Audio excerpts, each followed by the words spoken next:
Дали овој епилог од крвавиот четврток можеше да се спречи? Упадна ли народот насилно во собранието или едноставно беше пуштен да влезе? Одговорот на овие дилеми од четвртокот вечерта стигна ден потоа од најповиканата инстанца, министерот за внатрешни работи Агим Нухију.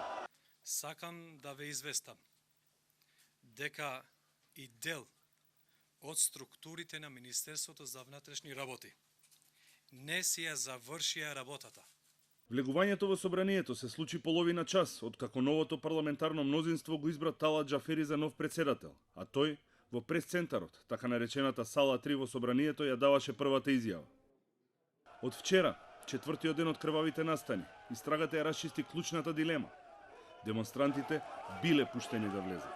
Собраниските врати им ги отвориле тројца пратеници од ВМРО ДПМНЕ. На овие снимки се гледа како мажи, маскирани со фантомки, се шетаат низ собранието, се поздравуваат со припадниците на ЕБР и даваат инструкции на толпата, каде и како да се движи. Снимките ги покренуваат дилемите. Кој и како ја предводел толпата која ги претепа пратениците во сала 3.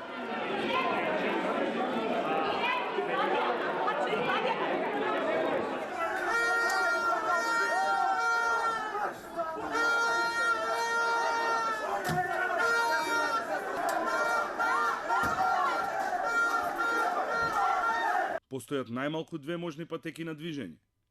Првата е веднаш по влегувањето, нагоре по овие скали кои водат до фоајето пред кабинетот на парламентарниот спикер. Но доколку се користела таа рута, се поставуваат прашањата што ги отвори пратеникот Горан Мисовски од НСДП. И двата кабинети се физички издвоени со сигурносна врата преку која што по најкраток пат се доаѓа до пресцентарот, а која што се контролира исклучиво од собраниското обезбедување од кабинетот на председателот на собранието. Најодговорно тврдам дека не постои можност било кој да ја помине сигурносната врата која што води по ходникот директно во пресцентарот без за тоа некој да даде налог. Ако некој им ги отворил вратите на демонстрантите, можеле брзо да стигнат до пресцентарот. Тој пат го поминавме денеска и ние со дел од новинарски екипи.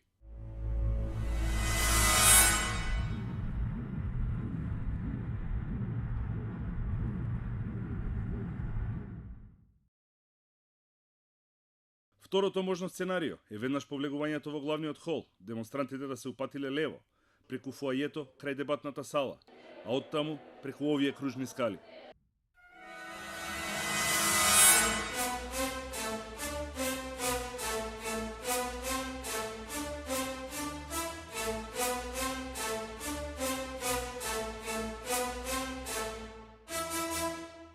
Од овие снимки е нејасно дали овие лица со црни фантомки се од групата која влегла од надвор или се влезени од некое друго место. Незабележано, од задниот двор, преку гаражите, па од собранискиот ресторан, може да се влезе и до главното фоаје, но и по посебни скали, кои водат директно до работните простории за парламентарниот спикер. Постои посебен ходникот кај кабинетот на парламентарниот спикер, кој води до делот од галеријата резервиран за шефот на државата, за до овој зид од дебатната сала.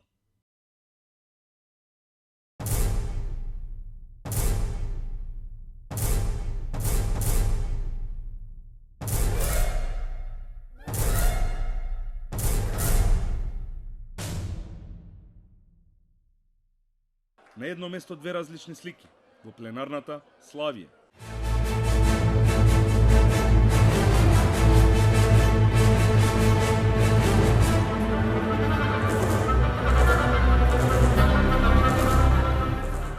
Во сала 3 крвави лица.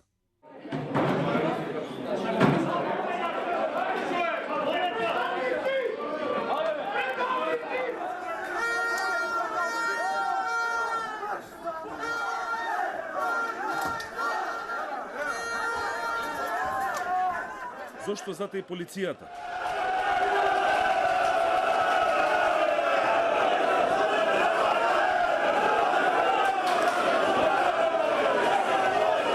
Кој го командуваше нападот? Кои се планерите и инспираторите? Кои се оперативците кои го реализираа сето ова?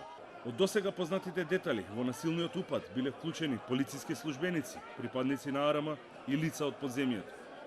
Дел од нив веќе се приведени и се наоѓаат во притвор. А истрагата ќе има уште попредизвикувачка работа поради јавните меѓусебни обвинувања на министерот Нухију и директорот на БЈБ Митко Чавков. Од моментот на ескалација на ситуацијата се до 20 часот.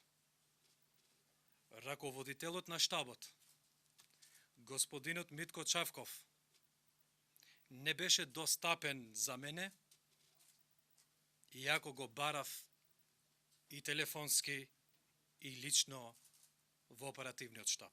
Кога тој се обидувал мене да ме добие, јас после дознавањето дека има упад, интензивно комуницирав со сите мои колеги кои што се одговорни на различни нивоа и кои, прочем, и не беа на работа, ги обезбедив да дојдат на работа и практично присуството на Агим Нохио е 40 минути пред мене.